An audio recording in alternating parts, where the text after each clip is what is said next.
میں ہڑبڑا کر اٹھی۔ اس نے پریشان مجھے دیکھا اور بولا کیا ہوا؟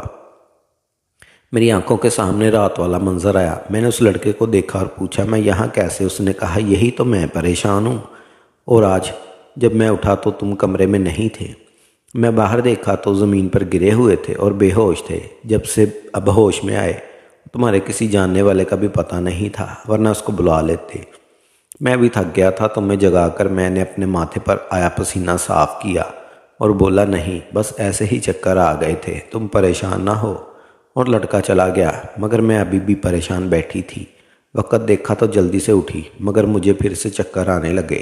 کھڑے ہوتے ہوئے مجھے بہت تھکاوٹ محسوس ہونے لگی، بہت گھبراہٹ محسوس ہونے لگی، جس پر نہ جانے میرے ساتھ رات کیا ہوا۔ میں بھی کیا کیا سوچ رہی تھی۔ خود کو سمجھتے ہوئے میں نے ٹھنڈے پانی سے نہائی اور کافی حد تک جو اس میں واپس آئی، کمرے سے باہر جانے لگی تو میری نظر اس تالے والے کمرے کے پاس رک گئی۔ کچھ تھا جو مجھے بار بار اس طرف متوجہ کر رہا تھا۔ میں نے اس تالے کو ہاتھ میں لینا چاہا، پر کسی نے بھاری ہاتھ میرے کندھے پر رکھ دیا۔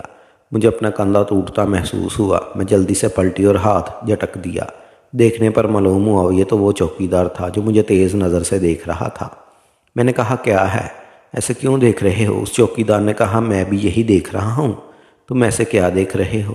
میں اس کے الٹے سوال کرنے پر حیران تھی۔ میں آگے چلی گئی، مگر مجھے اپنی پیچھے پر چوکیدار کی نظر محسوس ہو رہی تھی۔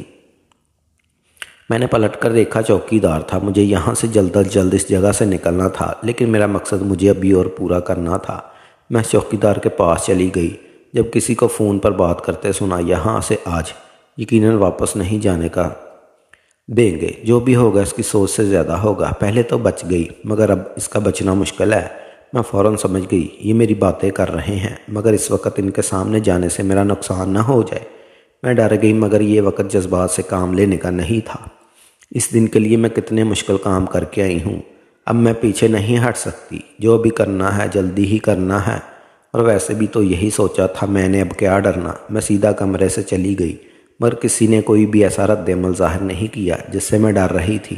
یعنی یہ سب ایک طوفان بتایا گیا تھا، جبکہ ہوا کجوں کا تھا۔ میں نہ ڈر صوفے پر ٹانگ رکھ کر بیٹھ گئی۔ پانچوں لوگ کمرے میں موجود تھے، لیکن انہیں میرے کسی بھی عمل سے فرق نہیں پڑ رہا تھا۔ میں ایسی ہی الجھن میں مبتلا تھی جہاں میری نظر سامنے دیوار پر موجود شیشے پر گئی۔ اچانک میری الجھن دور ہو گئی۔ میں پاگل نہ جانے کیا سمجھ رہی تھی، اور اب میں تو کہیں سے لڑکی نہیں لگ رہی تھی، تو یہ لوگ مجھے پہچانتے کیسے؟ اپنی کم عقلی پر مجھے ہنسی آ رہی تھی۔ اتنا سب سوچا، خوف ڈر سب کچھ کرنے کے لیے تیار تھی، لیکن یہ جو حالت باہر تھی اب غائب ہونے لگی۔ مجھے اپنی حالت پر اور کام کرنا تھا، اور خود اعتمادی کا مظاہرہ کرتے ہوئے لڑکوں کی طرح اکڑ کر بیٹھ گئی تو شخص جو مجھے ذرا جانچ رہے تھے وہ بھی مطمئن سے ہو گئے۔ میں اب اس جگہ کو دیکھ رہی تھی اور اپنے ارد گرد کا معائنہ کرنے لگی۔ سب کچھ ویسا ہی تھا جیسے پہلے تھا۔ کیا میں یہاں آئی تھی؟ کیسے اس جگہ کی دیوانی ہو گئی تھی؟ مگر آج میں اس جگہ کو حقارت سے دیکھ رہی تھی۔ یہاں میرا دم گھٹنے لگا تھا، مگر میں پھر بھی آج وہ کام کر کے یہاں سے جاؤں گی۔ پھر جیسے ان لوگوں نے وہ سب کیا میں بدلہ لوں گی، یہی عہد کر کے میں وہاں سے یہاں تک آئی ہوں۔ غلطی کی کوئی گنجائش نہیں۔ اماں ہم کہاں جا رہے ہیں؟ وہ بچی بار بار اپنی ماں سے سوال کر رہی تھی، مگر وہ عورت پتھر کی بنی ہوئی تھی۔ شاید بچی اب رونے لگی تھی، مگر وہ عورت اس آدمی کے بعد چھوڑ کر اسے کہیں چلی گئی۔ پھر اس بچی کا رونا تو تڑپنا اس دن سے شروع ہو گیا، مگر اس کا حال دیکھ کر ماں کو رحم نہ آیا۔ اس دن سے رات وہ عورت ایسے ہی بچی کو چھوڑ کر جانے لگی، اور وہ بچی ماں کے کو سمجھنے لگی۔ وقت پر لگا کر اٹھ گیا۔ وہ بچی اپنی ماں کو سمجھنے لگی، اس کی پہلی سلجھانے لگی۔ ماں کا سپاٹ چہرہ مجھے اب بھی سب کچھ بتانے لگا۔ ایک دن ماں نہیں آئی اور اپنی بچی بولی کہ اماں نے بھیجا ہے، مگر اماں نہیں آئے گی، اور اماں بھی کہیں چھپ کر بیٹھی تھی۔ اماں کی انگوٹھی جو ہر وقت ہاتھ میں پہنی تھی، مرتی کیا نہ کرتی، اس بچی کو اپنی بہن سمجھ کر ساتھ رکھ لیا، اور وہ میری ماں کی بیٹی میری بہن تھی۔ ماموں نے یہ کہہ کر گھر سے نکال دیا کہ ابا کے مرے ہوئے 3 سال ہو گئے، یہ بچی پھر کیسے میری بہن ہوئی؟ لیکن میں نہ مانی، اور اس کو ہاتھ تھامے اپنی ماں کی خالہ کے پاس چلی گئی۔ وہی تو تھی جو اس مشکل وقت میں مجھے اور چھوٹی کو پناہ دے سکتی تھی، اور اس نے ہمارا خیال رکھا تھا۔ لیکن سب میں میرے ذہن میں یہ سوال کر گیا، اماں کہاں ہیں؟ میں اکثر خالہ اماں سے یہ بات پوچھتی تو وہ بات گما دیتی۔ ایسا کیوں کرتی وہ میں اس وقت نہ سمجھ سکی، مگر اب یہ سایہ ہٹ گیا۔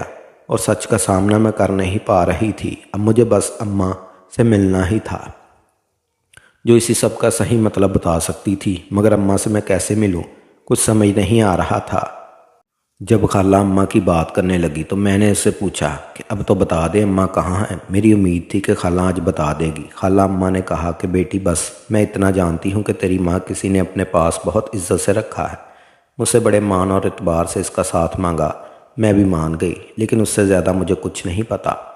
میں نے کہا کہ کیا بس اماں کے بارے میں یہی بات ہے؟ مجھے یہ بتا دے کہ وہ کہاں ہیں، مجھے میری ماں سے ملنا ہے، میں تڑپ رہی ہوں اپنی ماں کے لیے۔ اب بس ایک امید ملی ہے کہ اماں سے میں مل سکوں۔ خالہ اماں نے کہا کہ مجھے کچھ نہیں پتا۔ میں نا امید کھڑی، جبکہ خالہ اماں نے کہا بس یہ پتا ہے کہ اس خط میں راستہ ہے، اس جگہ کو ڈھونڈ لو۔ میں نے وہ خط لے لیا۔ اس خط کو پڑھے بغیر ہی مجھے ایسا لگ رہا تھا جیسے میری ماں مل گئی، مگر آگے کے مرحلے میں میری ہمت بڑھ گئی۔ میں نے وہ خط پڑھا تو مجھے لگا یہ ناممکن ہے۔ میں نے فی الحال یہ بات چھوڑ دی، وہاں تک جانا میرے لیے بہت مشکل تھا، شاید ناممکن ہی تھا۔ میں بس میں بیٹھ گئی۔ اس بات کو ایک ہفتہ گزر گیا اور میں ماں کو ڈھونڈنے کی ضد تقریب چھوڑ چکی تھی۔ وہ دن مجھے اچھے سے یاد ہے جب خالہ اماں ہمیں روتا تڑپتا چھوڑ گئی۔ صرف ایک لمحے میں مجھے لگا جیسے میں پتھرالے صحرا کھڑی ہوں، کوئی صاحب نہیں۔ اس ظالم دنیا میں ایک خالہ اماں تھی جنہوں نے ہم دونوں بہنوں کو سنبھالا ہوا تھا، اور اب تو وہ بھی چلی گئی۔ لوگ بہت تھے، اتنا محسوس نہ ہوا، لیکن سب اپنی زندگی میں مصروف ہو گئے، اور میں یہ بات خاموشی رفتہ رفتہ وقت نے مجھے کافی سمجھا دیا تھا۔ اس علاقے میں رہتے ہوئے ہمیں کافی وقت ہو گیا تھا، اس لیے لوگ بہت شفقت سے پیش آ رہے تھے، لیکن یہ سب وقتی تھا اور میں یہ بات نہ سمجھ سکا۔ احساس اس وقت ہوا جب خالہ اماں کے بھتیجے نے مجھے اور میری بہن کو زبردستی بارش میں اس گھر سے نکال دیا۔ میں بے یارو مددگار گاڑی رات کے اس پہر اپنے ماموں کے گھر گئی اور ان سے مدد مانگی، لیکن وہ بھی کچھ نہ کر سکے۔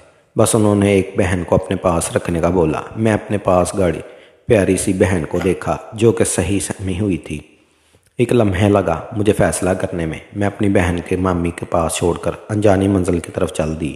مجھے نہیں پتا تھا کہ میں کہاں جا رہی ہوں۔ اچانک میں گر گئی، بیگ سے رومال نکلنے لگے تو اس خط پر نظر گئی۔ شاید یہی تھا میری زندگی کا مقصد۔ میں وہاں سے نکلتی چلی گئی، مگر اس برسات کے بعد دن روشن تھا۔ میں ابھی بھی خود کو اندر میں گھبرا رہی تھی۔ جب سر پر کسی نے اپنا ہاتھ نہ ہو تو پھر دنیا میں بھی اکیلا انسان ہوتا ہے، اور ایسا ہی میرے ساتھ بھی تھا۔ مگر میرا مقصد اتنا معمولی نہیں تھا، اس لیے مجھے آنے والے وقت کے لیے کچھ کرنا تھا، جیسے میری زندگی آسان بن جاتی، ورنہ جو عذاب مجھے سمجھا آ رہا تھا وہ آگے جا کر بڑھنے والے تھے۔ مرتی کیا نہ کرتی، نکل پڑی اپنی اصلیت چھپا کر، اپنی ہی شناخت چھپا کر ایک نئی پہچان لے۔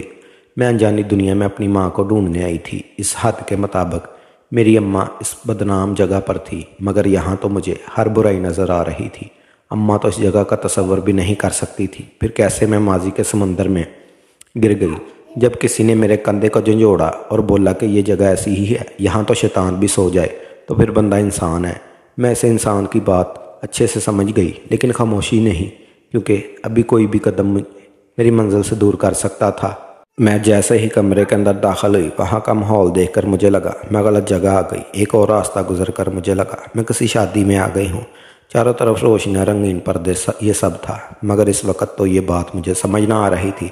تھوڑی دیر انتظار کے بعد سجی سنوری عورت میرے پاس آئی۔ میں نے اسے دیکھا، کچھ یاد آیا، مگر سمجھ نہ آیا کہ اس کی ہمراہی میں اندر چلی گئی۔ وہاں کوئی عورت سنگار پر کھڑی تھی، میری طرف اس کی پیٹھ تھی، لیکن میں اس وقت نارمل کھڑی تھی۔ وہ عورت ایک دم پلٹی اور میرے آنسو گال پر چھلک پڑے۔ ان کی نظروں میں کتنا سکون پہنچا تھا، ان کی آنکھوں کو دیکھ کر میری روح تک میں سکون اترا تھا۔ اچانک میں ہوش کی دنیا میں واپس آئی اور سامنے موجود ہستی کو دیکھ کر مجھے وہاں اپنا دم گھٹتا محسوس ہوا۔ میں تیزی سے وہاں سے نکلتا چلا گیا، خود ہی نکلتا گیا، مگر میری دھڑکنیں مجھ سے سنبھل نہیں رہی تھی۔ میں سڑک پر چل رہی تھی، مگر دماغ وہیں رہ گیا تھا۔ سمجھ نہیں رہی تھی، میں سڑک پہ چل رہی تھی، مگر دماغ وہیں رہ گیا تھا۔